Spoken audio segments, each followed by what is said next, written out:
vienen a darnos el seminario, Francisco José Iborra se licenció y doctoró en biología en la Universidad de Valencia y posteriormente pues, hizo unas estancias postdoctorales en la Universidad de Oxford, en Inglaterra. De hecho, allí dirigió un grupo de investigación desde el año 2003 hasta el 2010, en el que se trasladó a España después de obtener su plaza en el Consejo Superior de Investigaciones Científicas y está actualmente en el Centro Nacional de Biotecnología.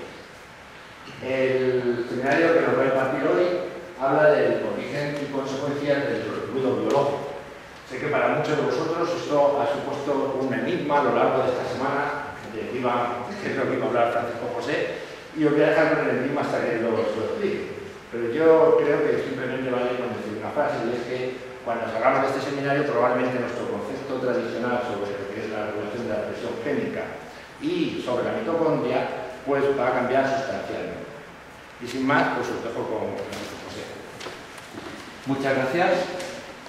Pues bueno, después de la partida que me he pegado para llegar aquí, porque os lo puedo jurar, no es obvio, para uno que es de un pueblecito pequeño como esa, pues es un poco complicado. Pero bueno, después de esto es un grato honor para mí estar aquí y contaros un poquito lo que estamos haciendo ahora en mi laboratorio. Como a mí, yo soy muy pasional en esto de la ciencia, entonces cuando encuentro una cosa que me gusta, pues me entrego un cuerpo y alma. Y antes era un fiel ferviente de que el núcleo era lo más importante, y ahora no, ahora soy un detractor, ahora pienso que el núcleo no es tan importante, y ahora he encontrado que la mitocondria me parece que es más importante, hasta que encuentro otra cosa que pienso que es más importante. Pero yo creo que así funcionamos todos en ciencia, ¿no? Porque si no estamos haciendo el canelo, si nos dedicamos a hacer cosas que no nos enrollan. Pues bien, entonces voy a contaros un poquito de qué va esta historia. Lo primero que quiero que tengáis en mente es que cualquier individuo, en cualquier población de organismos vivos, es único. Y cuando digo único, es que no se va a parecer en nada a su vecino. Y aquí os pongo varios ejemplos para ilustrar este punto. En primer lugar, aquí tenéis la huella. ¿Cómo funciona? Esto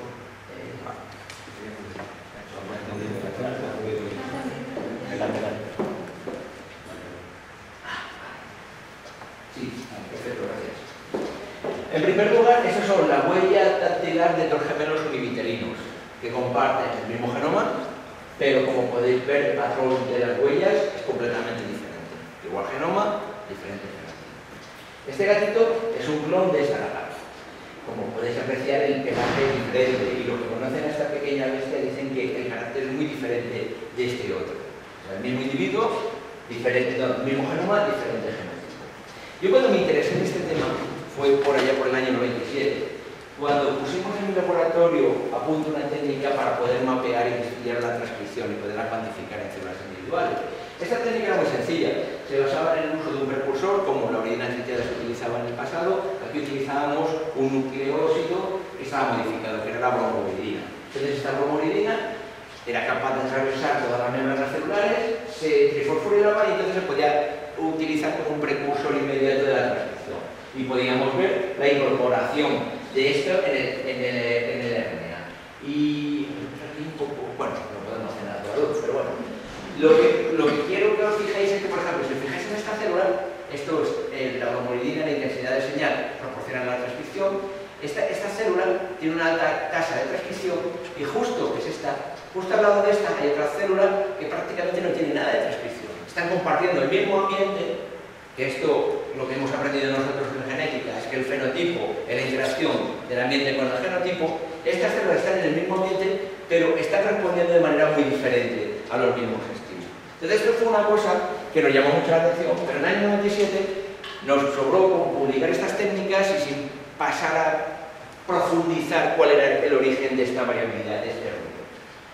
Y allá por los años 2002, 2003, empezó a aparecer una serie de papers en el campo donde empezaban a estudiar la variabilidad, la expresión génica, variabilidad que se llama variabilidad no genética, la variabilidad fenotípica. Y para mí uno de los papers más importantes en el campo es este del laboratorio de Rob Singer, que desarrolló una técnica que le permitía mapear en el núcleo de una célula hasta 11 transcritos en la misma célula.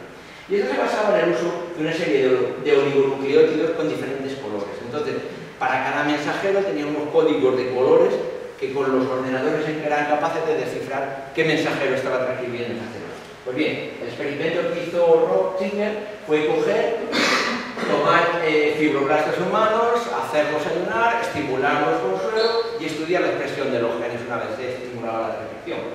Y la conclusión más importante para mí de este paper fue que no pudo encontrar dos células en todas las miles de células que estudió que repitieran el mismo patrón de expresión génica. Cada célula era única en cuanto al patrón de expresión génica. Para mí este fue uno de los papers más importantes en el campo y que dio el pistoletazo de salida. Entonces la gente que ha estado estudiando esta variabilidad se llama ruido en expresión génica, ha categorizado el ruido en dos tipos. Por un lado está el ruido intrínseco, que es específico de cada gen. Y luego está el ruido extrínseco, que es un ruido global, que afecta a todos los genes que están dentro de una misma célula. En el caso del ruido intrínseco, tenemos idea de más o menos de cuáles son los mecanismos moleculares que están actuando y están haciendo que este ruido exista. En el caso del extrínseco no tenemos mucha idea y este es el que yo me centré más. También trabajo un poco en el intrínseco. Voy a dar un poquito de cuál es el origen del intrínseco. Como os he dicho, como pone aquí, el ruido intrínseco se debe en parte al hecho de que los factores de transcripción o las moléculas reguladoras que regulan la expresión de un gen se encuentran en concentraciones subóptimas en una célula. Entonces, si la concentración es subóptima, la interacción de este factor de transcripción con su diana en el DNA va a ser una interacción pues, gobernada por leyes estocásticas. Entonces, claro, si se une de manera estocástica, la transcripción de ese gen va a ser estocástica. Ese es uno de los factores. Y aquí os ilustro el punto. Estas son células de ratón, son células que son células MEL, Urinary Leukemia Cells, y que todas están sincronizadas, son de acuerdo con los patrones de expresión fenotípicos de membrana, es una población homogénea. Y cuando miramos la expresión de un factor de transcripción que es esencial para la ejecución del programa eritropoyético, como es GATA1, nos encontramos que tenemos células como esta que tiene un alto nivel de transcripción, o como, de factor de transcripción, o como esta que tiene básicamente nada. Cuando cuantificamos esto en células individuales, podemos ver que tenemos un rango de más de un orden de magnitud. Y esto no nos debe de sorprender, porque todo el mundo que hace citometría de flujo, cuando dice que tiene una población homogénea, es una población que se expande 2 o 3 órdenes de magnitud en el marcador que está utilizando. Y por supuesto una célula que expresa unas unidades bajitas y otra que expresan 100 veces más, no van a ser fenotípicamente igual. Lo que pasa es que es una cosa que se nos olvida muchas veces por lo que estamos trabajando. Y bueno, y aquí es para ilustrar un poquito que los factores de transcripción raramente funcionan en solitario, sino que forman complejos. Por ejemplo, GATA1 forma varios complejos que son de activación, complejos de represión, y por supuesto lo que se aplica a GATA1 se aplica a otros factores en el mismo tipo de células. Si miramos dos factores de transcripción que son esenciales para la ejecución del programa genético eritropoyético, GATA1 y SCL, como podéis ver tenemos células con todas las combinaciones, alta GATA1 bajo SCL, alto SCL bajo GATA1, los dos altos, los dos bajos, cualquier combinación que se os ocurra. Y por supuesto, lo que podréis pensar es que esta célula que está aquí y una célula que está aquí no van a responder de igual manera a un estímulo fenotípico, a un estímulo de diferenciación. De manera que lo que yo pienso que está ocurriendo aquí es que, parafraseando un poco a George Orwell, podríamos decir que todas las células son diferentes, pero algunas son más diferentes que otras. Vale. Entonces, eso más o menos en cuanto a los factores de transcripción. Pero cuando yo empecé a trabajar en este campo, también existía un poco de debate en el campo si la estructura del núcleo contribuía. Más concretamente, si la posición de los genes dentro del núcleo podía ser un marcador o podía estar influyendo la expresión de esos genes. Así que lo pudimos estudiar esta condición.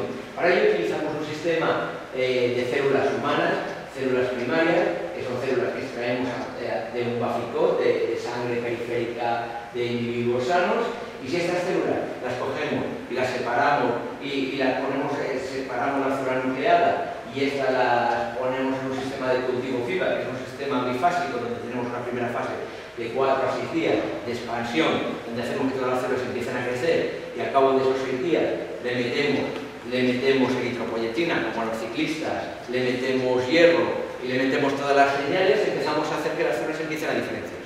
Entonces, estas células, si empezamos a hacer sorting, podemos recapitular y podemos encontrar todas las series eritropoyéticas. Por ejemplo, aquí utilizamos dos marcadores, glicoferina A y CD71, y si al día 4 nos centramos en esta ventanita, aquí tenemos las unidades formadoras de colonia. Luego, al día 6, los proeritroblastos. los eritroblastos intermedios, que son los que expresan alfa-globina y beta-globina, y luego los eritroblastos tardíos, hasta que vemos una célula que es capaz de eyectar completamente el núcleo. Recapitula este sistema in vitro, recapitula completamente los eritrocitos. Entonces utilizamos este sistema para preguntarnos dónde estaba el gen de alfa-globina y beta-globina. ¿Por qué nos centramos en alfa-globina y beta-globina? La primera razón porque trabajaba en un departamento de hematología molecular y queda bien trabajar con genes de la sangre. Eso es lo primero. Pero la segunda razón, y quizá más importante, es que los genes de alfa-globina y beta-globina son los genes que mayor conocimiento tenemos en cuanto a su regulación. Se han estudiado mucho.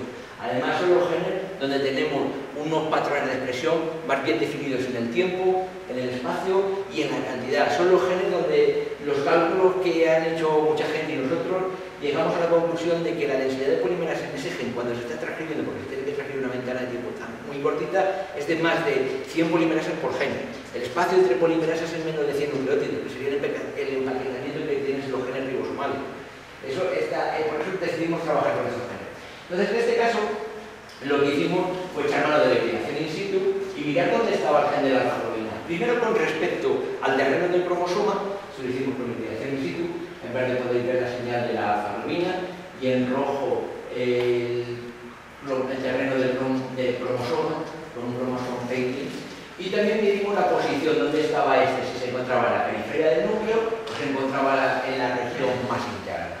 La conclusión de todos estos análisis fue que el gen de la alfa-globina, independientemente de que se estuviera transcribiendo, pero solo se transcribía en estas células, la posición del gen no cambiaba. Siempre era un gen que estaba interno y estaba separado del terreno del cromosoma. Sin embargo, cuando nos fijábamos en el gen de la beta-globina, que tenía la misma regulación, se expresaban las mismas células y con el mismo nivel de expresión, el gen siempre estaba asociado con el cromosoma y siempre estaba en la periferia del núcleo. Esto pasaba en células humanas. Si este mismo tipo de análisis lo hacíamos con células de ratón, veíamos que no. El gen siempre estaba pegado al terreno del cromosoma y siempre estaba en la periferia del núcleo. Con lo cual, la idea de que los genes, que propuso hace unos años Amanda Fisher, que los genes para transcribirse tenían que pasar de la periferia del núcleo al interior del núcleo, pues parece ser que en el caso de los genes de la globina no se cumple. También nos preguntamos por qué teníamos este patrón diferencial en cuanto a la posición del gen de alfa-globina con respecto de la beta-globina. Y después de muchos estudios llegamos a la conclusión que se debía a la posición y al contexto cromosomal que rodeaba al gen de la alfa-globina. El gen de la alfa-globina en humanos se encuentra en el telómero del cromosoma 16, mientras que el gen de la beta-globina es un gen intersticial en el cromosoma 11. El gen de la alfa-globina está rodeado por genes housekeeping, que son genes que se están expresando en todas las células. El gen de la beta-globina está rodeado de genes que son específicos de tejido, en concreto son receptores olfativos, que tan solo se van a transcribir en células del sistema olfativo. Mientras que en ratón, los genes de alfa y beta-globina son genes intersticiales, que están embebidos en un terreno de genes específicos de tejido. De aquí la conclusión, y un montón de experimentos que hicimos para analizar esto, la conclusión a la que llegamos es que la posición del gen para ser más interior o más exterior en el núcleo iba a depender únicamente del vecindario, de los genes que rodearan a su gen de interés. Y para nada iba a depender del gen por sí solo. Entonces, bueno, de ahí llegamos a la conclusión de que la posición global del gen dentro del núcleo nos iba a informar muy poco o iba a tener muy poco que ver con la expresión de ese gen. También otra cosa que habíamos estado trabajando nosotros años antes había sido en unas estructuras que llamamos nosotros en su momento factorial de transcripción. Las factoriales de transcripción no son más que dominios dentro del núcleo de una célula donde un montón de genes se reúnen para ser transcritos. Entonces, estos sitios nosotros caracterizamos en su momento y llegamos a la conclusión de que eran sitios donde teníamos 8 genes, porque cada gen, en el caso de la polimerasa 2, tiene una o dos polimerasas a lo sumo, 8 genes, 8 polimerasas se concentraban sobre estos genes, se concentraban en ese sitio para ser transcritos. En el caso de la polimerasa 1, la densidad de polimerasas es muy diferente. Este es un gen de polimerasa 1 y, como se estaba diciendo antes, el empaquetamiento de la polimerasa de una polimerasa a otra allá 100 nucleótidos y tienes un montón de polimerasas. Entonces llegamos, bueno, esto era la factorial de transcripción. Como teníamos eso, lo que queríamos ver era si los genes que estaban en el vecindario de una factorial de transcripción influían sobre la expresión de los genes que compartían la misma factoría de transcripción. Entonces, para ello, lo primero que teníamos que hacer era identificar qué genes formaban parte de una factoría de transcripción. Y echamos mano de una tecnología que comenzó a ponerse en marcha en el año 2003. Me fui a Holanda y conocí y me hice amigo de Wouter de Laat, que fue el tío que adaptó esta técnica para humanos. Hicimos esta modificación de la técnica. Esta técnica se llama 3D, que es Chromosome Capture Configuration. Es una técnica que lo que te permite es, cuando tienes dos genes que están distanciados genómicamente a distancias monstruosas, ver si están físicamente en contacto, están próximos. Y básicamente la técnica lo que consiste es, imaginaos que cada una de estas rayas gordas es un gen: el azul, el naranja, el rojo, el amarillo, el verde, el clarito, el rosa. Todos estos están en una factoría que están unidos por las polimerasas o por otras proteínas. Esta técnica lo primero que hace es entrecruzar las polimerasas con la cromatina. Eso lo hace utilizando formaldehído. Hace un crosslinking, luego digieres con una enzima de restricción que sabes muy bien dónde corta tus genes. Ya se tenía que hacer un estudio previo, y una vez lo has cortado, diluye la muestra, para que toda la cromatina que estaba en la mediación, que has cortado de esta factoría de transcripción o de ese complejo, se diluya. Luego haces una reacción de ligación, y cuando ligas solamente los fragmentos de cromatina que están en proximidad. Una vez la tienes ahí ya ligada, como a mí me interesa saber qué genes interaccionan, no que sea del Barça, pero los colores venían bien, el azul y el rojo. Cogemos, me interesaba ver qué genes interaccionaban con el gen azul. Como yo sé dónde mi enzima de restricción me cortaba mi gen azul, le pongo dos primers, uno aquí a cada extremo, y hago una reacción de PCR inverso. Entonces, estudio qué genes se quedan ahí atrapados con mi gen azul. Si eso lo analizo ya sea por PCR o hago un microarray ahora o deep sequencing, puedo ver qué genes son los que me están interaccionando con el gen de la alfa-globina. Si hacemos eso en el caso de los humanos, cuando la alfa-globina se está transcribiendo, a la conclusión que llegamos es que la alfa-globina interaccionaba con todos los genes que tienen el vecindario. Raramente interacciona con genes fuera de su contexto. Así que esto nos sugería la posibilidad de que los genes que interaccionan son genes que están en proximidad. Así que tratamos de ver si esto era una norma global o era la excepción. Así que desarrollamos una técnica para ver si podíamos deconstruir la cromatina y podíamos ver las fibras de transcripción y ver si genes contiguos realmente estaban transcribiéndose al mismo tiempo. Para ello lo que hicimos fue deconstruir la factoría de transcripción utilizando un detergente que seguro que alguno de vosotros conoceréis, que se llama Sarkosil. El Sarkosil es un detergente que tiene una propiedad muy bonita, y es que destruye todos los complejos, proteína-proteína, proteína-DNA, y los únicos complejos que permanecen es la RNA polimerasa pegado al DNA con el transcrito, y también nosotros descubrimos que también algunos marcadores epigenéticos como la histona H4 retirada de la misina 16. Entonces, cuando destruimos un núcleo como esto queda así como un muco. Cuando hacemos imágenes, tomamos imágenes aquí, tenemos por la histona H4 retirada, es que aparecen como track, aparecen como autopistas. Estas autopistas se corresponden con genes activos, porque si previo a la deconstrucción de la factoría de transcripción hacemos una incorporación de bromolidina o bromoridina para marcar los genes activos, vemos que los genes activos se sitúan sobre los tracks de cromatina activa, que lo mismo pasa con la forma activa de la polimerasa. Pues bien, una vez habíamos visto esto, ya sabíamos identificar la cromatina activa, nos fuimos a zonas donde la cromatina estuviera suficientemente deconstruida. Y cuando nos fuimos a analizar ahí en esa zona, veíamos que los genes aparecían en clústeres. Clústeres que tenían, por término medio, 8 unidades de transcripción, que correspondían con el número que habíamos visto de las factorías de transcripción. Veíamos el número de la longitud, la caracterización, cuando sabía que el número de polimerasas que teníamos por cada uno de estos. Por esto concluimos que probablemente lo que estaba ocurriendo en la célula es que las factorías de transcripción eran la interacción de los genes que estaban en un vecindario, que todos caíamos juntos en ese dominio. La cuestión importante es, bueno, ya los hemos identificado, entonces vamos a ver cómo, cuando un gen se transcribe, ese puede afectar la transcripción de los genes alrededor. Y echamos otra vez mano de nuestro sistema, que era la expresión de los genes de alfa-globina. Utilizamos análisis de microarray de expresión y comparamos la expresión en la región de la alfa-globina de todos los genes que había hasta una megabase del telómero. Miramos todos los genes que se expresaban y cómo se expresaban, y miramos la relación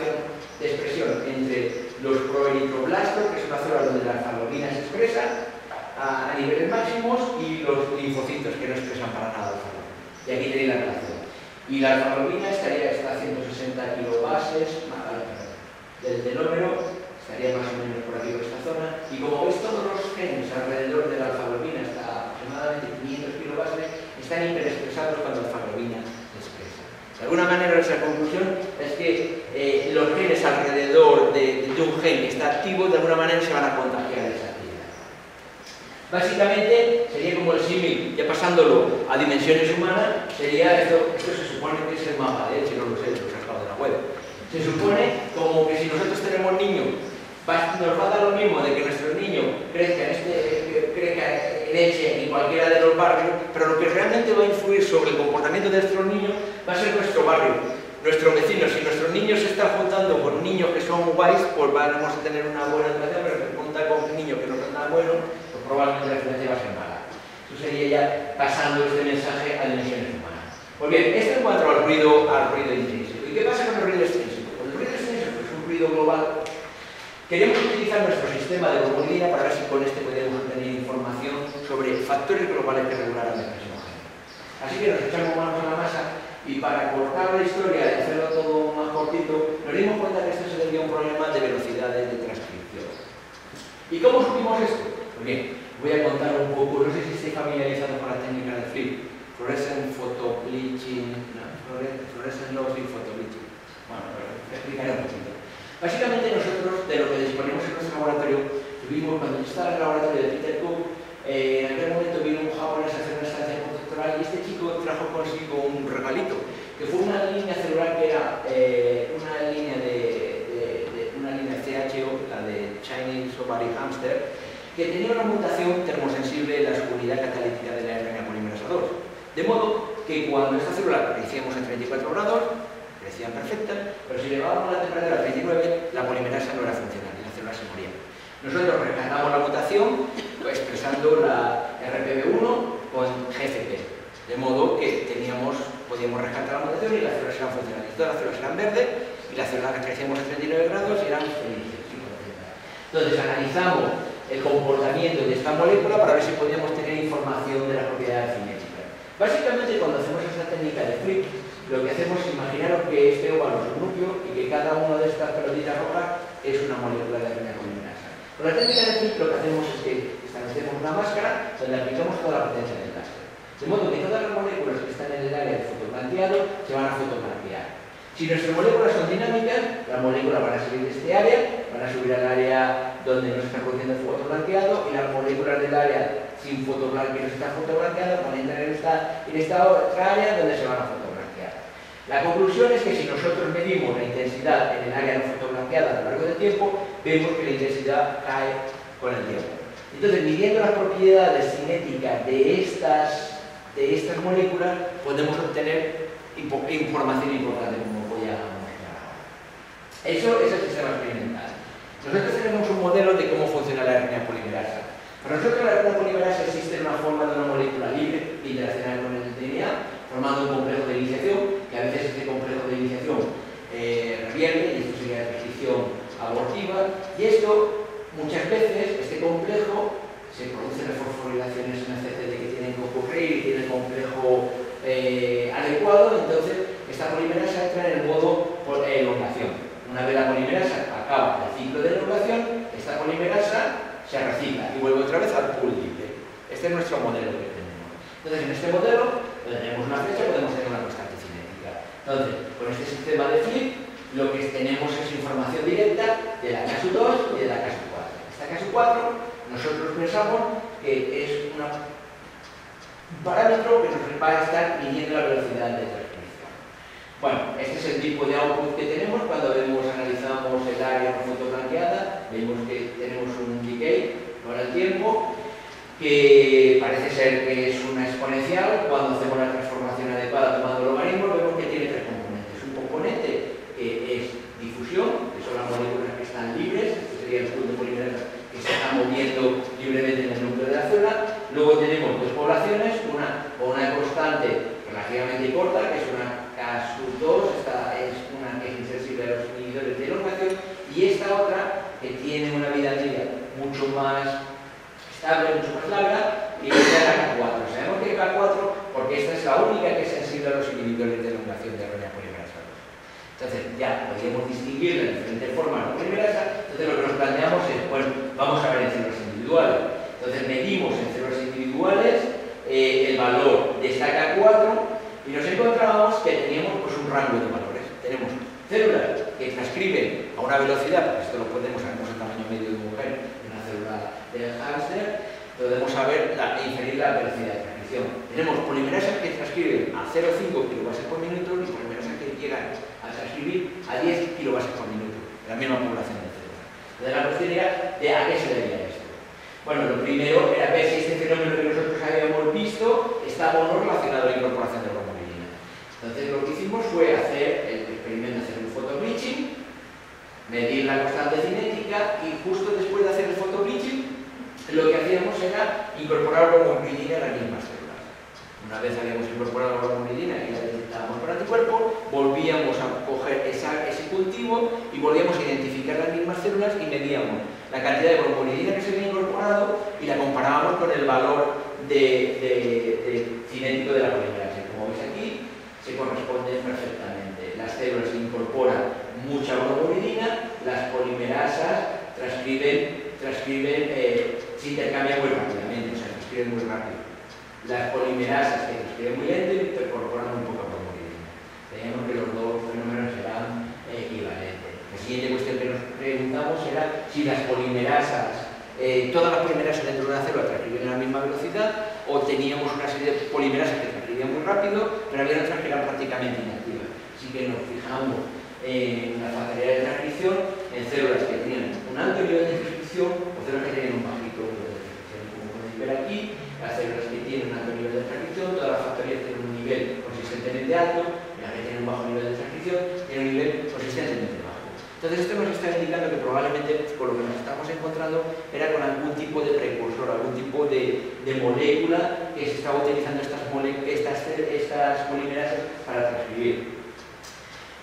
Otro experimento en esta línea, y esto es un poco la herencia de haber estado en la European School of Pathology, donde Henry Harvey descubrió el fenómeno de la fusión celular, pues hicimos experimentos de fusión celular. Básicamente tú lo que haces es que tienes células de cultivo, le añades polietilenglicol por un par de minutos, al cabo de esos 2 minutos lavas el medio y las células que están en contacto físico se fusionan y forman heterocariotes o forman células multinucleadas.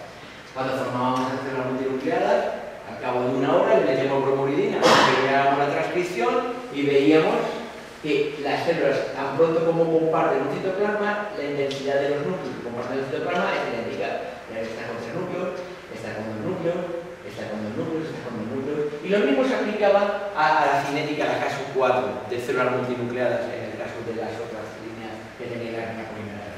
De modo que esto nos estaba indicando que en el momento estos núcleos comparten el mismo citoplasma, como comparten el mismo factor soluble, las velocidades se ecualizan. Así que la siguiente cuestión es, bueno, vamos a ver si son precursores, ¿y cuáles son los precursores de la transcripción? Los nucleótidos. Entonces, el experimento que deberíamos haber hecho habría sido medir cantidad de nucleótidos en células individuales, pero eso no tenemos técnicas microscópicas para poder hacer. Así que decidimos tratar de ver si las propiedades cinéticas de estas polimerasas con respecto a los nucleótidos nos podían dar información acerca de algún fenómeno cinético. Entonces, para ello lo que hicimos fue una adaptación de la cinética enzimática, pero utilizando células. Usamos células y incorporamos bromo-UTP para medir transcripción de las polimerasas que están unidas al DNA por diferentes tiempos y medíamos la intensidad. 5 minutos, 10 minutos, 20 minutos y medíamos la pendiente de esto. Y esto lo repetíamos para diferentes concentraciones de núcleos. Decíamos una titulación enzimática típica. Con esto podíamos ver, porque la cinética parece que era una cinética de Michaelis-Menten, como demuestran las transformaciones adecuadas, podemos medir la constante de la caso M, y la caso M era 80 micromolar. Pero nosotros sabemos que la concentración de nucleótidos dentro de una célula es en el rango de milimolar. Y si algo sabemos de la cinética de Michaelis-Menten es que son muy insensibles a cambios en el sustrato. Por lo tanto, esto nos indicaba que probablemente este no iba a ser el factor responsable. Sin embargo, cuando repetíamos lo mismo, pero no cambiando los nucleótidos, sino cambiando el ATP, la curva que obteníamos era de tipo sin inmunidad, como demuestra esta transformación. Lo más interesante es que cuando teníamos la el valor que nos daba era como 10 veces superior, era 800 micromolar. Y ahora sí, la concentración de ATP intracelular se piensa que es en el rango del 1 al 2 milimolar. Ahora sí podemos tener la situación de que tenemos una célula que se encuentra aquí, que está transcribiendo a máxima velocidad, y otra que se encuentra aquí, que tenga un cuarto de la concentración de ese ATP. Entonces la diferencia en velocidad va a ser masiva. Entonces este sí que podría ser el candidato. Así empezamos a testar si ese era el caso. Bueno, lo primero era ver si cambiábamos la concentración de ATP y cambiando la concentración de ATP podíamos cambiar la velocidad. Lo hicimos con tratamientos farmacológicos y veíamos cómo cambiando la concentración de ATP podíamos cambiar la composición de bromoglina. O midiendo la RS4, si tratábamos las células con ácida hidroxiglucosa, podíamos depresionar el ATP y de manera proporcional también cambiábamos la constante cinética. O sea que parece ser que la velocidad de transcripción es altamente dependiente de la concentración de ATP. Claro, ahora la cuestión es, ¿y eso cómo se corresponde con tu célula? La variación que se está viendo se debe realmente a cambios en ATP. Lo ideal habría sido tener también otro reportero para la ATP para poder medir in vivo en esta célula y poder comparar con la velocidad de transcripción. Pero desafortunadamente no tenemos tal reportero. Así que decidimos mirar, pues, de dónde viene el ATP. El ATP, salvo que alguien diga lo contrario, parece ser que viene de la mitocondria. Entonces empezamos a plantear, ¿realmente tenemos células con diferente contenido de mitocondria cuando es una población clonal como son estas giras? Y lo que veíamos es que sí. Hay células con un alto contenido de mitocondria y hay otras que tienen un contenido muy bajito. Así que lo primero que dijimos, bueno, vamos a ver, sí, hay una heterogeneidad. Y esa heterogeneidad se corresponde con heterogeneidad en el ATP. Así que hicimos sorting, aquí está la distribución de mitocondria, echando mitocondria. Hacemos sorting en cuanto a poblaciones y medimos la concentración de ATP en esas células, vemos que sí que es proporcional. La concentración de ATP a la cantidad de mitocondria. Vale, entonces el experimento fue coger células con mucho contenido de mitocondria y células con bajo contenido de mitocondria, y una vez las teníamos sorteadas, coger y hacer transcripción. Y como veis aquí, las células con mucha mitocondria tienen mucha transcripción, las células con poca mitocondria tienen poca transcripción. Y habíamos encontrado uno de ellos. La siguiente cuestión que nos planteamos, vale, ya sabemos que la mitocondria es el factor. ¿Y de dónde viene esta heterogeneidad en el contenido de mitocondria? Entonces, la heterogeneidad en el contenido de mitocondria tiene dos orígenes. Uno es la mitofagia y otro es la segregación asimétrica durante la mitosis. Porque estas son células que están creciendo de manera exponencial. Cuando empezamos a estudiar los marcadores de mitofagia, encontramos una vesícula mitofágica en cada 1000 células. Por lo tanto, pensamos que la mitofagia probablemente no iba a ser el principal mecanismo para controlar esta heterogeneidad de contenido de mitocondria. Así que empezamos a testar el otro extremo, la división asimétrica. Y aquí estáis viendo, estas son células donde la mitocondria que están expresando un péptido señal que dirige la molécula amarilla fluorescente a la mitocondria, entonces nos puede marcar toda la mitocondria y nos da una idea de la masa mitocondrial. Y aquí tenéis una telofase donde tenéis los núcleos en rojo y veis que esta célula hija lleva mucha más mitocondria que esta otra, o esta otra lleva mucha más que la otra. Y eso es como una constante. Podemos cuantificar esto y podemos tener una idea de la magnitud de este fenómeno. Entonces, vale, ¿cuáles son las implicaciones que esto puede tener? Bueno, una de las implicaciones es que nosotros pensamos que el ciclo celular es un proceso en el que la célula es un proceso biosintético, en el que la célula va creciendo, va duplicando todo, hasta que llega un momento que alcanza una masa X, y entonces una vez tiene esa masa, coge y se divide, y da origen a otras células. Entonces es un proceso eminentemente biosintético. Como la mitocondria está influyendo sobre la biosíntesis, nosotros pensamos que la mitocondria podría estar contribuyendo a la variabilidad en el ciclo celular. Y aquí os demuestro que el ciclo celular tiene ruido, tiene variabilidad. Esta es una célula que os anticipo va a entrar en mitosis y vais a ver cómo las dos células hijas se van a dividir y van a entrar en mitosis con una diferencia de tiempo. No van a entrar a la vez. A ver, ¿me deja esto? Ahí no sé cómo. Aquí esto ya no sé cómo va atrás.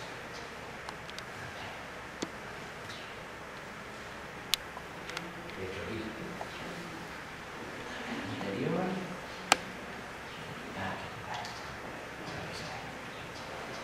Ahora fijáis, entra en mitosis, tenéis aquí las dos hijas. Cada imagen se te va a dar como 15 minutos de diferencia. ¿Veis aquí? Esta se divide y luego un par de horas después se divide la otra célula. Es una cosa que todos sabemos. Si alguien ha tratado alguna vez de celular sabe que la sincronización te dura solamente un ciclo celular. En el siguiente ciclo celular se pierde. Pensamos que parte puede ser debido a esto. Entonces miramos eso y el siguiente lo que queríamos ver es si esto dependía de la cantidad de mitocondrias. Si utilizamos líneas celulares donde expresamos la mitocondria YFP, que es un sentido de señal, o YFP. Entonces la señal de fluorescencia es una señal de la masa de mitocondria. Entonces si hacemos esto, aquí tenemos lo mismo, una célula que está en mitosis, se divide la origen de las células hijas, pero vamos siguiendo, y estas dos células hijas se dividirán otra vez y podemos medir el tiempo que tardan en dividirse y la cantidad de mitocondrias que tienen. Pues bien, si medimos el ratio de la longitud del ciclo celular y el ratio de la cantidad de mitocondrias, vemos que son proporcionales. De manera que la célula que tiene más mitocondrias se divide proporcionalmente más rápido a la cantidad de mitocondrias que tiene. Esta es una de las cosas que encontramos. Era consistente con eso. Así que con esto nos decidimos ver si nuestra manera de pensar era adecuada. Entonces echamos mano de los físicos y empezamos a hacer modelos matemáticos.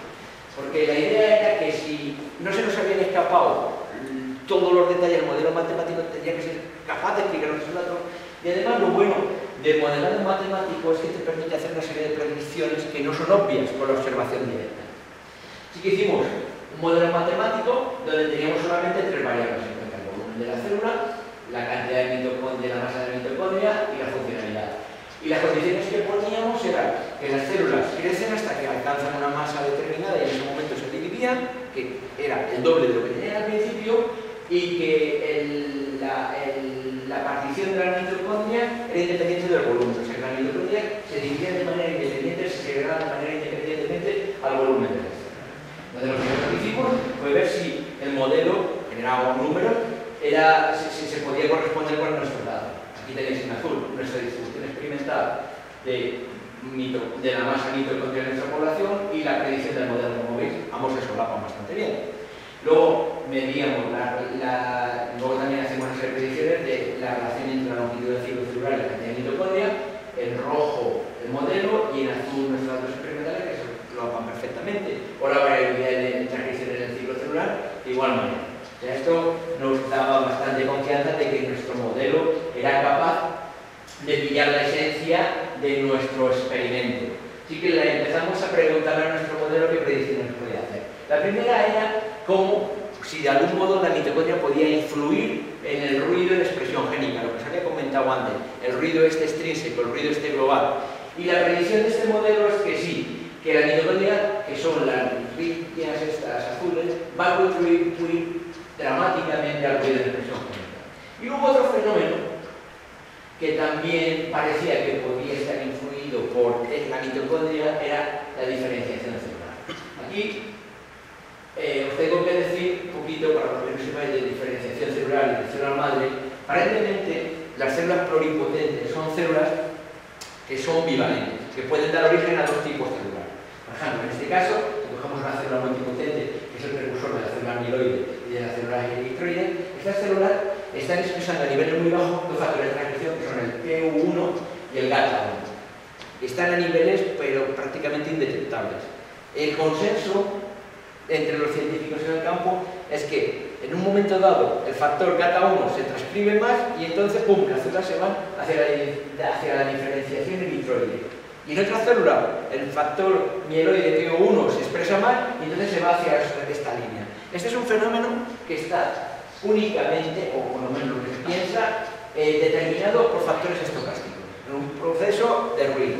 Y es esto es lo que dice el campo. Entonces nuestros físicos hicieron predicciones y una de las predicciones decía que la mitocondria sí que iba a ser un factor que iba a influir sobre este fenómeno. Aquí que empezamos a tratar de ver si las predicciones del modelo eran correctas o no. La primera era si la mitocondria influía en el ruido extrínseco de expresión génica. En este momento establecimos una colaboración con Ed Soden, que se jubiló y montó una empresa que se llama Orphan Technology, que sirve para hacer arrays y para hacer hibridaciones in situ y tal. Y desarrollaron un producto que me dijeron que iban a salir al mercado, pero todavía no lo han sacado, que es un portaobjetos donde está cubierto de oligonucleótidos, en este caso oligotest, para captar los mensajeros. Entonces, si tú tienes este portaobjetos y tú siembras o añades una suspensión de células y estas células las lisas que el RNA sale, este RNA hibridará con las bolitas de Poly-T. Si ahora hacemos una reacción de primer extension y utilizamos un nucleótido fluorescente, donde tenemos las moléculas estas de Poly-T, de mensajero, que todas provienen de una célula, tendremos una señal de fluorescencia que será proporcional a la cantidad de RNA mensajero que tiene que pasar. Y bien, y esto aquí, os lo juro que aquí hay puntitos, pero no se ven. Estos son el aspecto que tendría cada uno de estos puntitos en una célula, las células que tienen alto contenido de mitocondria, y este es el aspecto de las células que tienen poco contenido de mitocondria. Las células que tienen poco contenido de mitocondria tienen mucho menos mRNA que las células que tienen mucho contenido de mitocondria. O sea, que la mitocondria no solamente está afectando la velocidad de transcripción, sino también la acumulación de mensajeros, y una de las condiciones del ruido extensivo. Así que lo que nos planteamos es, vale, ¿qué pasa? ¿Esto de aquí es más de esto o son diferentes estos mensajeros? Así que echamos mano de la secuenciación masiva, hicimos sorte de estas dos poblaciones celulares, secuenciamos todo el transcriptoma y nos encontramos 195.000 transcritos diferentes. Cuando empezamos a ver si estos transcritos se podían asignar a familias específicas, nos encontramos que podían agruparse en dos familias, con una probabilidad bastante alta, que era traducción y metabolismo de RNA. Parecía que la mitocondria estaba influyendo sobre esos dos procesos. Bueno, lo primero que hicimos fue tratar de validar estos datos. Podríamos haber hecho como todo el mundo hace, que es coger, extraer el mismo muestra de RNA y utilizar real-time PCR para ver si lo que nosotros vemos con el array se corresponde con lo de la PCR. Pero eso nos parecía que nos iba a dar poca información y queríamos ir un poco más allá. Queríamos ver cómo se correspondían estos cambios en RNA con cambios en proteína.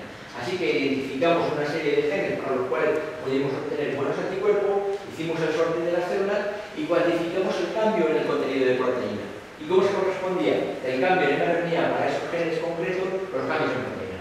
Y como ven, tenemos una correlación bastante decente, 0.8. Pero lo importante, esto se está normalizando los valores, lo importante no es la correlación, sino esto, la pendiente de esta relación. La pendiente es un 35%. Eso significa que cuando duplicamos la cantidad de mRNA, en proteínas solamente hemos aumentado el 30%.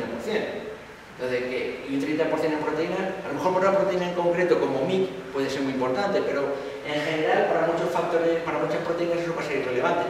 Pero sería un poco pues para poder definir qué es lo que nuestros array, qué era lo que nos íbamos a creer. Entonces, cualquier cambio que fuera a nivel de mRNA inferior a un orden de magnitud, o sea, 10 veces, no lo íbamos a tener en cuenta porque probablemente el sistema de la célula era tan robusto que lo iba a poder tolerar y que no iba a tener ninguna implicación fenotípica.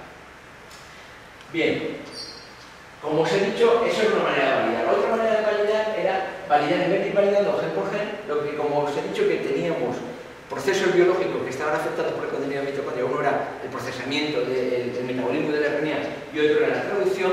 Pues estudiamos estos procesos globales. En vez de ir molécula por molécula, a ver si las células que tienen más mitocondria, como predecía nuestros datos, tenían más transcripción, y si las células que tienen más mitocondrias también tenían más traducción.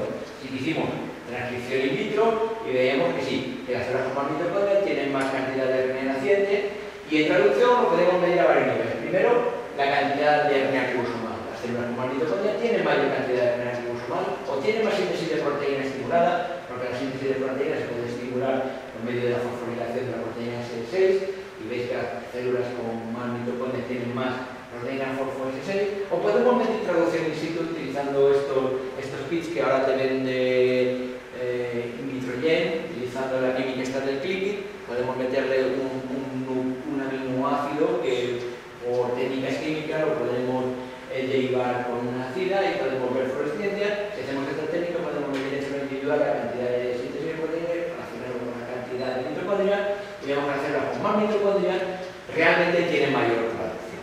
Muy bien. ¿Y qué pasa con otros fenómenos? Porque os he dicho traducción y transcripción, pero luego en el RNA no solamente estábamos viendo transcripción, sino que también veíamos que muchos factores de splicing estaban afectados por el contenido de mitocondria. Y el splicing es interesante porque existe aquí un dilema en biología, que es la diferencia entre el número de genes y el número de proteínas que hay. Y esta divergencia se explica por el splicing alternativo. Y muchos de los factores están regulando el splicing alternativo. Entonces, bueno, aquí están, estos son los últimos datos que tenemos del genoma, que eran 20.000 genes, y el último dato por demás son 250.000, que es una orden de magnitud. Entonces esto solamente piensa que se genera por medio del splicing alternativo. Y os recuerdo lo que es el splicing alternativo. Sabéis que los genes están compuestos por multibloques. Bloques que son codificantes, que van a codificar proteína, y bloques que no van a codificar nada, que van a ser, pues van a crear los non-coding-RNAs o microRNAs o otro tipo de moléculas que tienen funciones reguladoras, pero que no van a servir para sintetizar proteína. Entonces, los RNAs se transcriben formando una molécula de un prMRNA, y este prMRNA va a sufrir un proceso que es splicing, que va a ser eliminar todos los intrones y se van a fusionar estos exones. Normalmente este gen, que tiene 5 exones, pues vamos a tener un RNA que va a tener 1, 2, 3, 4 y 5. Que va a ser un RNA típico. Pero esto no es lo normal. Esto se pensaba hace 10 años que era lo normal. Pero ahora sabemos que lo normal es tener formas alternativas del mismo gen, el splicing alternativo. Por ejemplo, de este gen aquí tenemos uno que es la secuencia 1, 2, 3, 4, 5, 1, 2, 4, 5, 1, 2, 3, 5. Y cada uno de ellos va a generar una molécula diferente. Entonces, si va a generar una molécula diferente, las interacciones van a ser diferentes y todo va a ser diferente. Entonces, esto es el splicing alternativo. Pues bien, la mitocondria impacta dramáticamente sobre el splicing alternativo. Aquí tenemos una serie de genes que están implicados en transcripción y aquí los únicos que hemos cogido son genes donde muchas veces estas moléculas que aparecen por splicing alternativo no se sabe muy bien cuál es la función. Sabemos, por ejemplo, en el caso de la apoptosis, sí que conocemos una serie de moléculas como BCLX, que tiene dos formas, una BCLXS y otra BCLXL, larga y corta, y la L es antiapoptótica y la corta es proapoptótica. Eso sí que lo sabemos en ese caso, pero en otros casos no lo conocemos tanto. Entonces, nosotros pensamos que si de algo serviría este splicing alternativo, donde tendría que ser importante donde se produjeran inversiones, es decir, que en el caso de, si pusiéramos el caso de BCLX, imaginaros que en el caso de células con pocas mitocondrias sí que se expresa la forma larga, pero en células con muchas mitocondrias sí que se expresa la forma corta. Esos son los casos que hemos tomado. Y esto lo fijamos en un montón de genes y tenemos, yo creo que serán como 500 o 600 genes que se ven afectados por eso. Aquí pongo un ejemplo, un gen que se llama CUX1, que influye sobre el ciclo celular, y aquí tenéis 4 formas de splicing alternativo, que veis que esta se está hiperexpresando en las células con pocas mitocondrias y en las células con muchas no se expresa tanto, y esta otra forma sigue un patrón inverso, y así sucesivamente. Pues bien, entonces, si nos creemos que la mitocondria modula el splicing alternativo, ¿cómo lo hace? Una manera es como habéis visto, afectando los factores de splicing. Si afectamos los factores de splicing, estamos afectando la estequiometría de estos factores y por tanto la decisión de qué sitios se van a utilizar para formar el exón. Pero otro modelo que a nosotros nos gusta más es un modelo que propuso Alberto Complit en el 2003, en un molecular cell, donde este señor demostraba que la velocidad de elongación de la polimerasa es un determinante fundamental de la estructura secundaria del RNA. O sea, el RNA, conforme va saliendo de la polimerasa, se va pegando. Y esta estructura secundaria va a depender de la velocidad de elongación. Si la polimerasa procesa a una velocidad lenta, se forma una serie de bucles, pero si va a una velocidad larga, se forma una forma diferente. Y esto es un determinante fundamental de la forma de RNA. Así que teniendo este modelito en cuenta, y como nosotros sabemos que la mitocondria afecta a la velocidad de elongación, pues nos echamos al rollo otra vez y hicimos otro modelito matemático. Y en este modelo matemático, las únicas premisas que teníamos eran los mismos de antes. Que la polimerasa es afectada, si la mitocondria afecta a la velocidad de elongación de la polimerasa. Que el splicing alternativo, la forma de splicing alternativo, va a depender de la velocidad de elongación.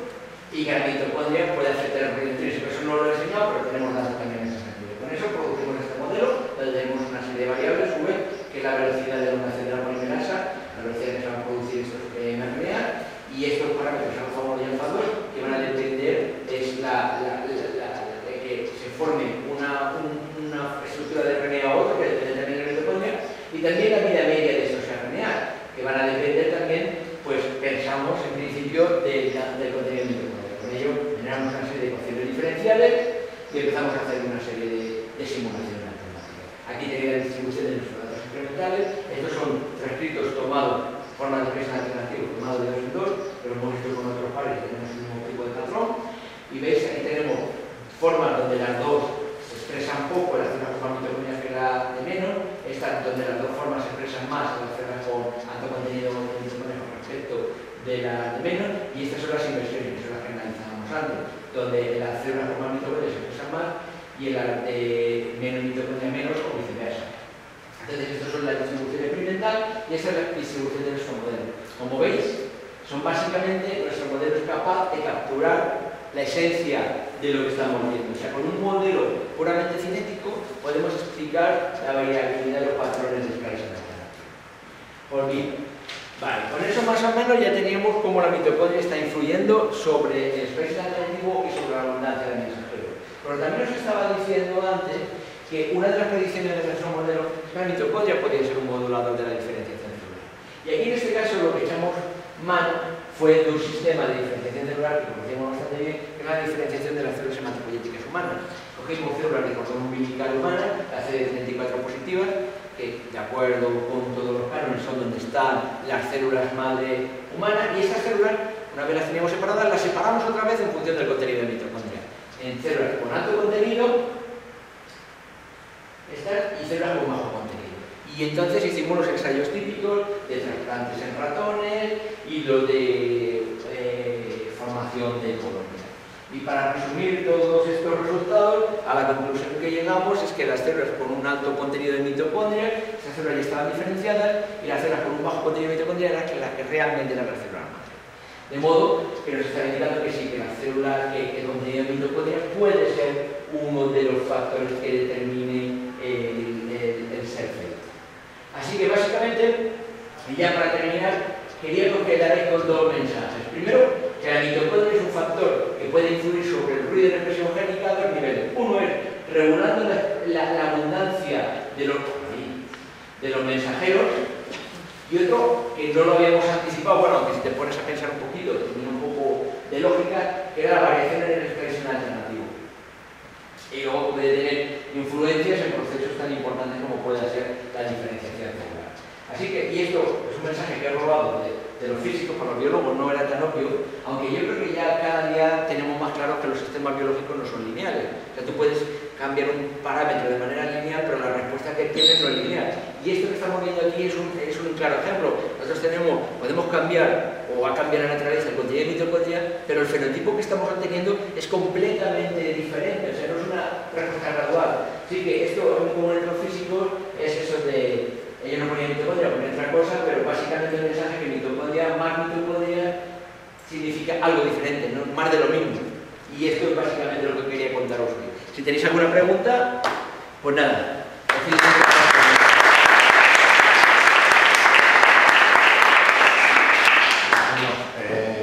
Preguntas, primero como siempre los estudiantes y tal. ¿Se os ha quedado muy claro o muy oscuro?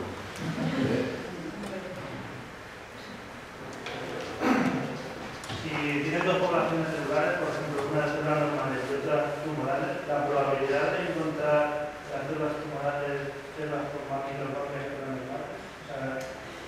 Eso no te lo puedo decir ahora. Nosotros ahora estamos en el momento que estamos estudiando todo esto, viendo cómo se extienden más poblaciones. Nosotros en células normales hemos visto que es tan común como células tumorales. Empezamos con células tumorales porque las células tumorales son las más fáciles de crecer. Pero esta variabilidad del contenido mitocondrial lo hemos visto en linfocitos primarios, lo hemos visto en fibroblastos, lo hemos visto en todos los tipos celulares. Parece que es algo que siempre ocurre. Pero será más probable encontrar células con alto contenido de mitocondria en células tumorales que en células normales. No te sé decir yo eso. No te sé decir porque, aunque parece que sea una cosa obvia que tendríamos que saber más o menos cuánto es internacional, te pones a mirar la literatura y no, es un parámetro que la gente hasta la fecha no se ha parado a estudiar. Entonces no te sabría decir si tiene más o menos. Lo que sí que sabemos es que las células tumorales, las mitocondrias parece ser que son un poco disfuncionales, o por lo menos eso es lo que la gente dice. Eso hay un tío que murió hace más de 80 años que se llamaba Otto Warburg, que propuso que el cáncer era un fenómeno debido a que las mitocondrias no funcionaban bien. Cuando llegó la moda de los oncogenes, a este hombre le dio un bofetazo hasta en el carnet de identidad y entonces se cogió y se olvidó completamente toda la historia de Warburg, y ahora todos los oncólogos están empezando a pensar, oye, ¿por qué no era tan tonto? Que a lo mejor tenemos que ver, porque cuando empiezas a mirar cuáles son las dianas de los oncogenes, es glicólisis y metabolismo. Entonces la mitocondria está implicada de alguna manera. Y los tumores también uno de los fenómenos, que no quiero decir que lo que estamos viendo sea está directamente relacionado, pero los tumores ahora, uno de los fenómenos que la gente está reconociendo como uno de los fenómenos importantes de los tumores es el expresión alternativo. Los tumores expresan formas súper aberrantes de un mogollón de genes.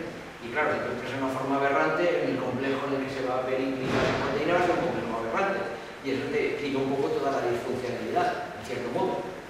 Y yo estaba pensando también por el hecho de la proliferación hemática, que tiene más mitocondria. Sí, pero no es tampoco tan obvio. Nosotros empezamos a hacer experimentos tratando de modificar la función mitocondria, tratando de cambiar la función mitocondrial, sobre todo en giras y en células transformadas. Entonces lo que hacíamos era, por ejemplo, cargarnos el metabolismo glicolítico, haciendo un siRNA de la exoquinasa, que la exoquinasa es la exoquinasa 2 es el primer enzima en la fosforilación de la glucosa y hacer que la glucosa entre la mitocondria y funcione.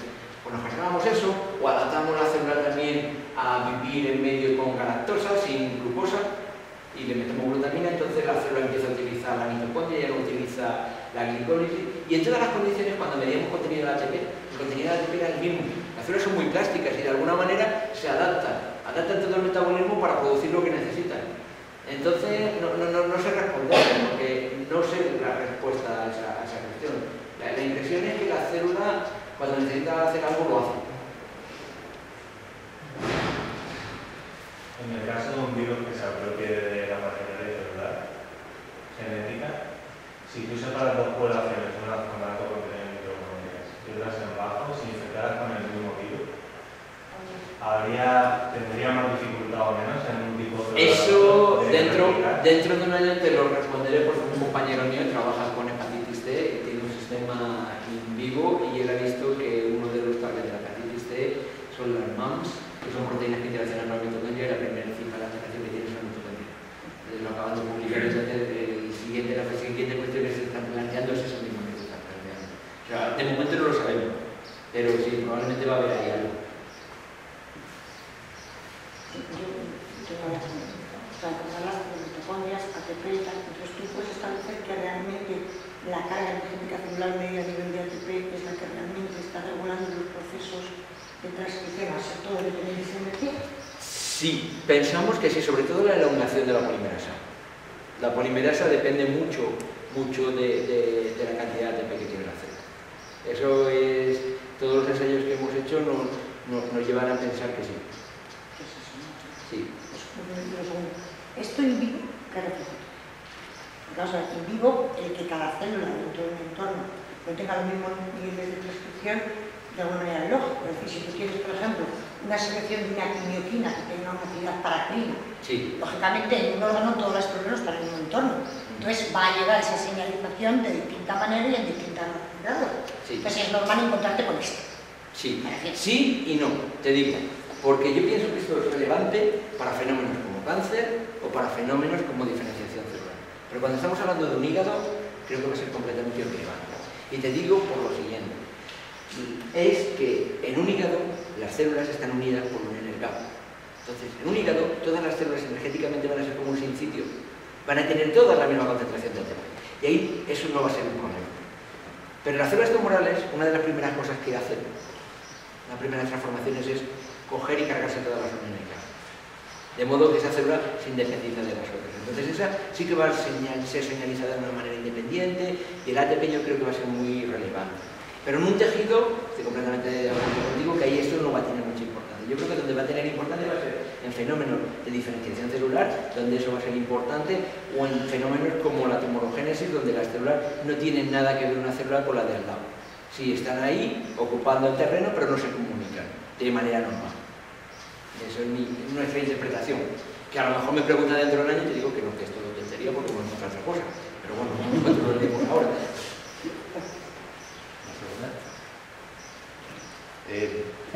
Yo he leído recientemente que en respuesta a la quimioterapia convencional, pues había determinados grupos que veían que las células respondían, digamos, de diferente forma, y empezaron a acuñar un término de que las células habían sufrido un priming, ¿no? Entonces lo relacionaban con miembros de la familia de BCL2, Y dado que la familia BCL2 casi todos interaccionan con la mitocondria, etcétera, me pregunto si de alguna manera están los dos fenómenos relacionados.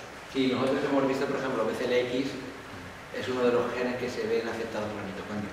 Y de hecho tenemos datos que no hemos todavía acabado, pero sí nos lo creemos porque ya lo hemos visto muchas veces, lo hemos repetido muchas veces.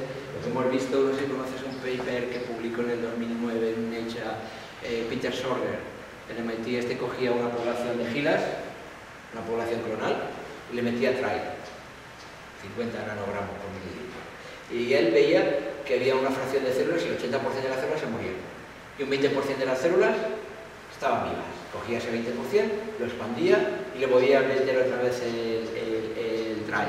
Y las células se volvían a morir otra vez con el mismo patrón. 80% se morían y 20% sobrevivían. Entonces eso era variabilidad pura y dura fenotípica, nada genotípico. Entonces nosotros hemos hecho el mismo experimento y lo hemos hecho con el contenido de mitocondria y sí que hemos visto una relación directa en el contenido de mitocondria. Las células que tienen mitocondria, muchas, se mueren, las células que tienen pocas son insensibles al trial. Entonces, puede que haya un priming, pero pensamos que la mitocondria también está influyendo. Y cuando miramos genes de apoptosis, por ejemplo, BCLX, el L se hiperexpresan en las células con bajo contenido mitocondrial y el BCLXS se hiperexpresa en las células con alto contenido mitocondrial, que nos explicaría de alguna manera esa variabilidad que estamos viendo a nivel de la respuesta a un agente como el BCLX, como el trial.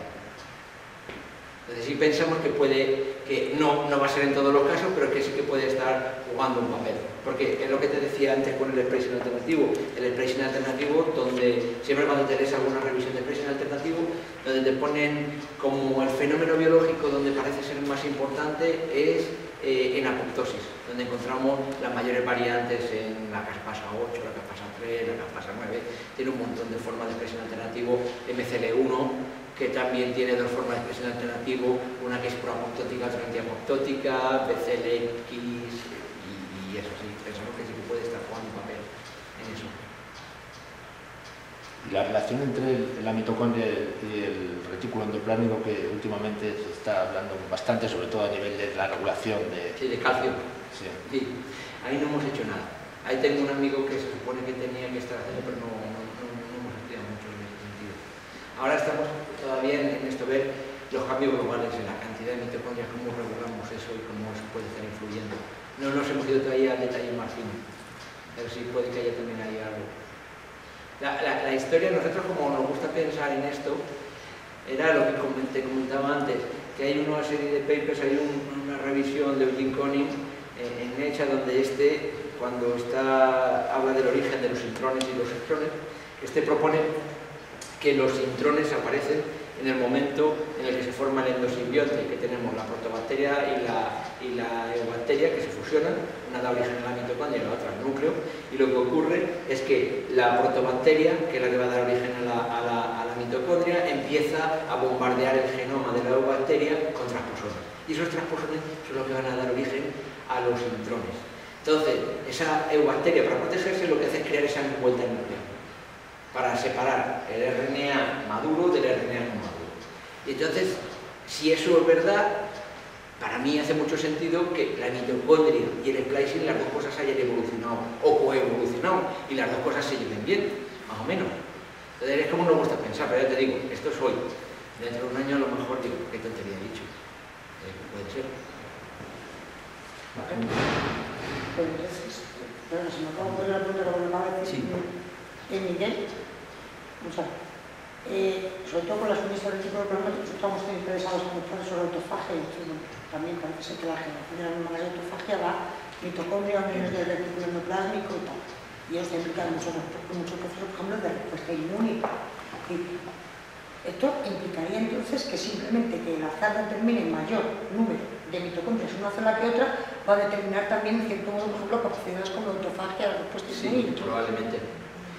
Por eso nosotros pensamos que en la determinación de las células troncales es uno de los factores, porque las células troncales siempre, el Holy Grail, como dicen, el cálico, como se llama, el sagrado, o lo que sea, es que hay un factor que se segrega de manera al azar y que es el factor que determina que una célula siga siendo célula madre o sea una célula vayan a diferenciarse. Se sabe que es un factor que tiene que influir sobre la transcripción. Nosotros hemos encontrado un factor que influye sobre la transcripción y que además se segrega de manera así al azar, como parece ser la mitocondria. Porque también nosotros sabemos, que no sé si os lo he dicho, que la mitocondria se segrega de manera al azar. Hicimos una serie de experimentos de esto de cell tracking, donde cogíamos, mirábamos una célula cuando llegaba a mitosis. Mirábamos si la célula esta dividía la mitocondria de manera simétrica o asimétrica y veíamos que lo podía hacer tanto simétrico como asimétrico. Luego esas dos células hijas las seguíamos otra vez y mirábamos el siguiente ciclo celular y nos preguntamos, tú que te has dividido de manera asimétrica, ¿tus hijas cómo se dividen? ¿De manera simétrica o asimétrica? Y veíamos que no se correlacionaba con nada. O sea, que parecía ser que era un fenómeno completamente al azar. Sería como jugar a la lotería. Cada vez que entrabas en mitosis, jugabas otra vez a la lotería. Esas son células GILA, que es nuestro modelo, que a lo mejor con células diferenciadas de células normales no funciona así, también te lo digo, pero para nosotros nos gusta pensar que por ahí puede haber algo. Y en el caso de las células madre sí que parece ser que va por ahí los tiros. Ya te digo que el día con tejido más diferenciado y eso, yo creo que las reglas van a ser a lo mejor algo diferente, sobre todo porque tienen esas interacciones con el gap y las comunicaciones, y a lo mejor eso no va a ser tan relevante. Pero en estos tipos celulares sí que parece ser que puede ser un fenómeno que puede ser relevante. No, la que quieras. A mí esto de hablar no me gusta. En los mutantes RAP, que se ha visto que tiene una respuesta inmune muy fuerte, muy potente, que aguantan bastante, si van a tener ni combinaciones de sistema inmune ni inmunoglobulina, ni TCRs. ¿Tú me recomendarías mirar las mitocondrias? Porque tienen muy aumentado el número de mitocondrias, porque tienen una aumentada respuesta inmune, son mucho más potentes. Podría ser. Yo, además es muy fácil, con el mitotracker verde, porque los otros dependen mucho de potencial. El mitotracker verde no se sabe muy bien porque estos tíos de Invitrogen nunca te dicen lo que es, pero nosotros tenemos evidencias indirectas un poquito de que parece ser que es cardiolipina a lo que se está uniendo. Entonces es algo que es independiente de la polarización de la mitocondria. Y mucho lo utilizamos como el estándar de masa mitocondrial. Y es muy fácil. Se lo pones, nosotros del stock, creo que lo ponemos unos 1000 o unos 2000, 15, 20 minutos, y te vas al sorter o te vas al microscopio y unas imágenes, pero preciosas. O sea, que no se dejan de pensar que estos bichos resisten tanto. Sí, puedan tener mucha mayor... Esa se ha más mitocondria. Sí, podría ser. No me extrañaría. ¿Y en plantas? ¿O los cloroplastos? Ahí me has pillado. Es que las plantas el problema que tienes cuando intentamos, porque en mi centro hay unos laboratorios muy potentes, hay un departamento de biología de plantas muy potente, y gente interesada en estrés y en mitocondria y tal, pero el principal problema que nos encontramos siempre es con la pared celular. Es que se le pega todo y es muy difícil ver la mitocondria, medir el potencial, y entonces ahí no sabemos lo que pasa en planta. Pero sí puede ser porque tienes cloroplasto por un lado, la otra, la carga genética no lo sabemos. Lo que sí que sabemos es que sí que hay factores de elongación. Un chico ahí en mi departamento, en nuestro centro, encontró un factor que parece ser muy importante a la hora de la diferenciación de las células madre de plantas, y que lo que cuando han identificado la función de ese factor es un factor que modula la elongación de la RNA polimerasa. Otra vez, la elongación de la polimerasa parece estar también muy ligado a la diferenciación celular. O sea que, bueno, la mitocondria es una manera, pero puede tener otras miles de maneras con un montón de moléculas. Bueno, yo quería felicitarte en primer lugar. Gracias. Porque es abrumador, ¿no? Ver todas estas cosas, tanta información en poco tiempo. Y yo te quería preguntar, porque has tratado el tema del estrés, y antes decías que añadiendo polietilenglicol podías conseguir que dos células se fusionaran. ¿Habéis visto que este suceso que se fusionan células en condiciones en las que no se añada nada, sino por efecto del estrés? ¿O que las sometas así? Sí, una manera de fusionar las células, eso haciendo microcinematografía, porque cuando nosotros tuvimos, una de las cosas, yo pienso que muchas de las cosas que hacemos en ciencia no las descubrimos porque queremos, sino porque podemos, porque tenemos la tecnología. Entonces no es otra cosa, no es que seamos más listos ni más tontos. Entonces, una de los aparatos al que tuvimos acceso nosotros fue un aparato que se llama CellIQ, que básicamente es una caja con un microscopio, un ordenador y luego una placa que hace que se te pueda mover donde te ponen la célula. Entonces le podíamos poner 2 plaquitas de 96 pocillos. Entonces imagínate las condiciones que te puedes testar y puedes hacer imágenes durante una semana. Entonces, analizando ese tipo de imágenes, un estudiante que tenía yo allí en Oxford, portugués muy listo, se dio cuenta que las células multinucleares se morían mucho. Digo, coño, ¿y esto qué pasa? Entonces empezamos a analizar el fenómeno y nos dimos cuenta que estas células multinucleadas tenían 2 posibles orígenes. Uno era una célula multinucleada que cuando se dividía daba origen a 2 células multinucleadas o 3 células multinucleadas. O era una célula normal, mononucleada, que al cabo de 10, 20, un montón de horas volvían a fusionarse. Cuando empezamos a mirar por qué se fusionaban era porque tenía un cromosoma que estaba atrapado. Y ese cromosoma se producía por estrés oxidativo, porque si le metíamos antioxidantes como la N-acetilcisteína, ese fenómeno ya no veíamos el fenómeno de multinucleación. O sea que en parte ese fenómeno ocurre naturalmente, sobre todo en el cultivo, porque in vivo tú tienes a lo mejor células multinucleadas en el hígado, pero no sé cuál es el origen que tienen esas células. Pero en cultivo, que cuando un cultivo se te hace viejo, empiezas a ver células multinucleadas y células aberrantes, probablemente se deben a los fenómenos de estrés. Nuestra interpretación de esos datos es que las células dentro de un organismo tienen una presión de oxígeno de 0.2, 0.5, la presión de oxígeno que tienen en el incubador es 20%. Entonces el oxígeno más radicales libres, por supuesto, están volviendo monstruos de feria. Y es lo que estamos viendo siempre en cultivo. Pero bueno, es lo que tenemos. Si somos conscientes de que lo que estamos viendo son aberraciones y no nos extralimitamos, pero sí, ese fenómeno de la fusión celular, para nosotros, en parte se debe a eso, al estrés. Estrés oxidativo, que se forman esos cromosomas merotélicos y en definitiva la célula no lo puede resolver. Y lo que veíamos es que estas células, cuando las analizábamos en detalle, muchas de estas células multinucleares tenían un micronúcleo y si mirábamos daño, el daño estaba en ese micronúcleo. Si la célula no era capaz de repararlo, se moría, porque si le metíamos inhibidores de la PARP, inhibidores del sistema de reconocimiento del daño, esas células eran capaces de volver a dividirse y no tenían problemas. Pero si no eran capaces de repararlo, por lo menos nuestra interpretación era esa, la célula cogía y se moría. Era eso un poco el estrés también puede ser una manera. Lo que pasa es que este sistema, el polietilenglicol, era como, pues eso, era para generar, es el fundamento de los anticuerpos monoclonales, ¿no? Fusión celular y entonces poder generar estos heterocariones. Sí, me ha resultado curioso porque nosotros hemos observado este fenómeno. ¿El de la multinucleación? No, el de que las células se fusionen cuando las sometes a un estrés, ¿no? Las haces pasar por un microchip y les aplicas ultrasonidos, en fin. Claro. Eso hace mucho sentido con lo que nosotros hemos visto. Nosotros en el momento empezamos a meterle NAC o DTT o antioxidantes, ese fenómeno empezaba a desaparecer dramáticamente. Y lo relacionamos con el contenido, con la disfunción mitocondrial, porque hicimos unos experimentos con gente de ahí de Oxford que tenía, sobre todo tenía un montón de linfomas, líneas de linfocitos que tenían diferente grado de aneuploidía y diferente grado de multinucleación, y lo correlacionábamos perfectamente con la hiperpolarización de la mitocondria, porque nosotros podíamos ver la mitocondria, si la mitocondria estaba más hiperpolarizada o menos.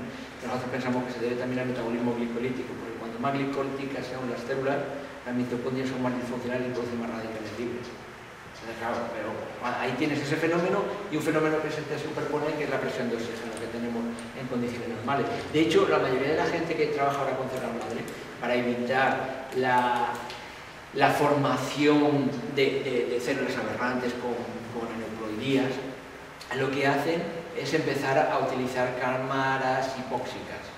Entonces, en el momento que empiezas a introducir condiciones de hipoxia, entonces ya no empiezas a ver células multinucleadas, empiezas a tener una mayor estabilidad y parece ser que en parte es este fenómeno que tenemos de la presión de oxígeno, del estrés, que está generando ahí cosas raritas.